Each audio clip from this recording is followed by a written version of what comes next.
more action, more world building, and even more torture scenes. The world building exposition feels about as elegant as doing neurosurgery with a pickaxe. We have to go back. All the way back to 2012.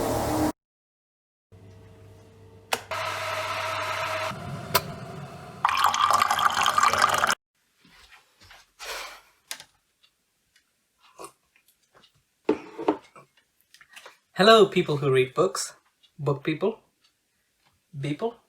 Yeah, that works. Hello people! I am an avid reader, very, very amateur writer, and a general fan of things, but you can call me Annex. With absolutely no qualifications to do this, let me tell you what I think about Before They Are Hanged, numero 2 in the Uno Law Trilogy.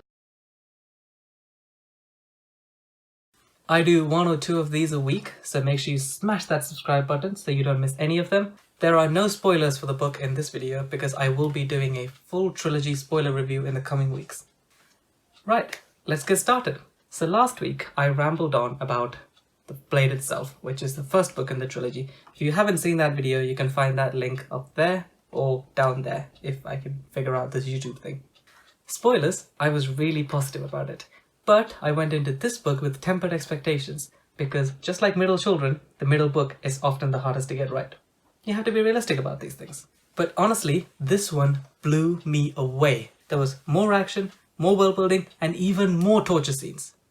Well, maybe those bits weren't pleasant, but they were there. The characters are once again the highlight of this book. The ruthless torturer Glockter is still the best and the worst.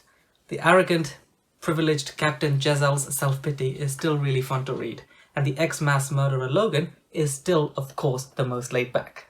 One minor quibble in the first book was that the plot seemed to be... non-existent. But in this one, you get not 1, not 2, but 3 strong character-driven plots with satisfying conclusions. While all of these technical aspects of the story are great, to really explain why I love this book, we have to go back. All the way back to 2012. Gangnam Style was taking over the world, the London Olympic mascots were terrorizing schoolchildren across the country, and a preteen Annex was perusing the school library collection at lunch break because he had lots of friends. That was when this beautiful cover of The Belgariad by David Eddings called to me. The epic fantasy of the orphan farm boy dragged into a quest with a group of interesting personalities who had great banter filled my imagination. Of course, now I realise that quest trope has been done to death, but I loved that series. It was my introduction to this amazing genre. Before They're Hanged has a plotline that's very reminiscent of The Belgariad. Reading it, I felt like the quest trope had matured with me, and now I was off on another adventure with a ragtag group of really messed up people with very different banter. Of course, this book isn't perfect. On a couple of occasions, the world-building exposition feels about as elegant as doing neurosurgery with a pickaxe.